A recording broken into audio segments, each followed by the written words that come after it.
Bonjour à tous. Il y a quelques mois, j'ai fait une vidéo sur le livre Frédéric le moustique, dans lequel le père de Frédéric, un moustique aussi, était médecin et piquait ses patients, mais pas avec une seringue, mais bien avec ses pièces buccales. Ce qui pour un mâle est impossible, car seules les femelles piquent chez les moustiques, car elles ont besoin de protéines pour maturer leurs œufs.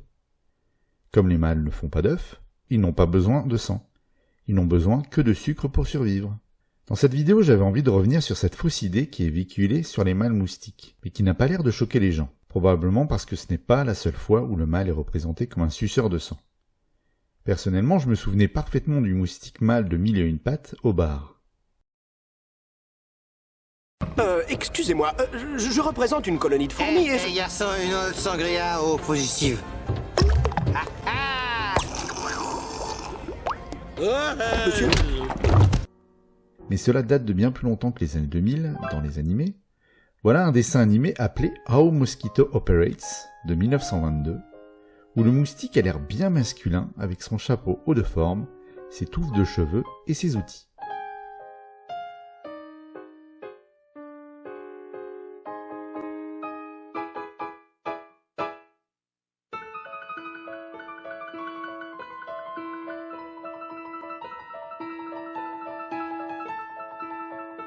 Ok, ça a l'air d'être une fantaisie, car le moustique est énorme, mais ça n'enlève rien au fait que ce n'est pas une femelle. Si on revient dans les années 2000, on a B-Movie, où un mâle rencontré sur un pare-brise explique que... Ah, psst. Yo, vas-y toi, bouge pas toi. Quoi? Vous êtes pas mort? J'ai l'air mort. Moi c'est Moustache, c'est comme ça qu'on m'appelle. Il balaye tout ce qui bouge. Où est-ce que tu vas? Aux fermes du miel. Je suis sur une affaire énorme. Moi je vais en Alaska piquer de l'élan. Un truc de ouf. Ça t'explose la tête. Et il en rajoute en étant attiré par un camion de la banque du sang. Alors oui, les mâles sont bien attirés par les proies que veulent piquer les femelles, pour justement trouver ces femelles et s'accoupler. Mais ils ne sont pas attirés par le sang, ils sont attirés par notre odeur et le gaz carbonique que l'on dégage. Mais plus que dans les dessins animés, des œuvres que l'on voyait de manière beaucoup plus répétitive et qui laissaient beaucoup plus de traces, c'étaient les publicités, comme celle-ci en 1970, en France, avec un Dracula entrant dans une maison pour piquer. La citronnelle. Red, c'est Red! Au château, et que ça saute. Red, à la citronnelle, tu raides tous les insectes.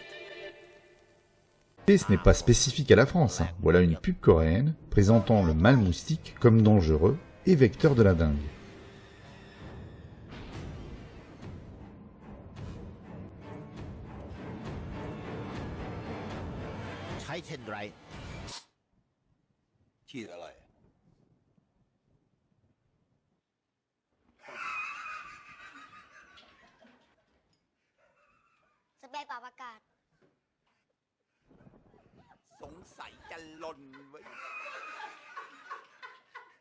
Bon, alors vous allez me dire, qu'est-ce que ça peut faire qu'on croit que le mâle pique et qu'en fait, il ne pique pas?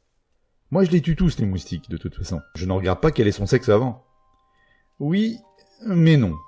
Parce que, de toute façon, propager une fausse information scientifique, dans différents médias, est toujours une mauvaise chose. Ah oui, pourquoi ne pas faire des moustiques des femelles? Ça ne change rien à l'histoire ou au message, et on ne raconte pas de bêtises aux gens. Et puis, de toute façon, ça a toujours des conséquences. Par exemple, il existe une méthode pour lutter contre les moustiques qu'on appelle la technique de l'insecte stérile. L'idée est de relâcher un grand nombre de mâles stériles produits en laboratoire, de l'espèce qu'on veut contrôler, et qui, lorsqu'on va les relâcher, vont s'accoupler avec les femelles de la nature. Et celles-ci vont pondre des œufs stériles qui ne donneront pas de descendants. Et maintenant, allez convaincre des gens de laisser des scientifiques lâcher des milliers ou des millions de moustiques mâles s'ils pensent que le mâle pique. Assez compliqué. Bon, mais il y a aussi les bons élèves, qui présentent bien des femelles qui piquent. Ici, on a un dessin animé, pour les enfants, qui explique le cycle de vie d'un moustique, avec la voix d'une femelle. Au début, j'étais un petit œuf, ensuite une larve, puis une larve qui vivait dans l'eau. Oui, bon, ça va. Ce n'est pas la peine de gaspiller ta salive à nous raconter tes histoires. Mais... attendez. C'est bien des femelles qui vont piquer là, mais il y a un souci. Bon, vous commencez un peu à connaître la chaîne, et essayez de deviner ce que c'est. Quel est le problème avec ces moustiques? Mais oui, les moustiques n'ont pas 4 ailes, mais bien 2. Ce sont des diptères. Ça porte bien leur nom. Des diptères, 2 ailes. Dommage, vous êtes passé à ça d'être presque tout bon.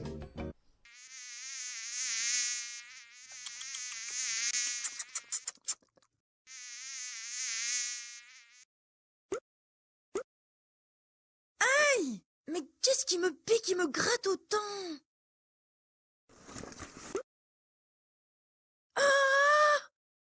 Et en plus, il est un peu flippant le gamin quand il tue les moustiques.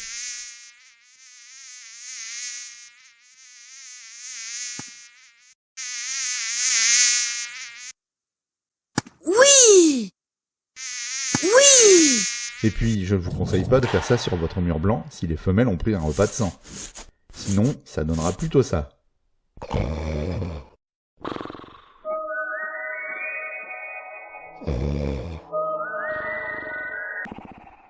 Et puis j'ai trouvé également un petit court-métrage d'un gars qui sortait d'une école d'animation avec un moustique avec plutôt une voix de chipmunks, mais assez aiguë pour penser que c'est une femelle.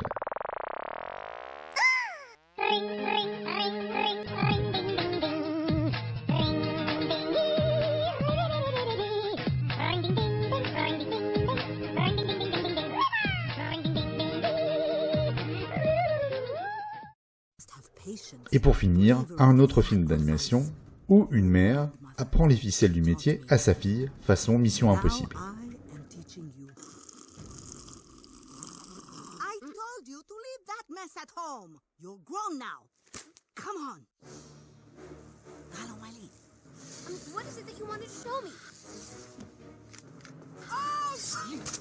Il y a là des choix artistiques qui prennent des libertés scientifiques, mais ils sont assumés et de qualité. Je ne suis pas si obtus, on peut un peu s'amuser avec la science. Mais quoi qu'il en soit, n'oubliez pas, un mâle moustique ne pique pas.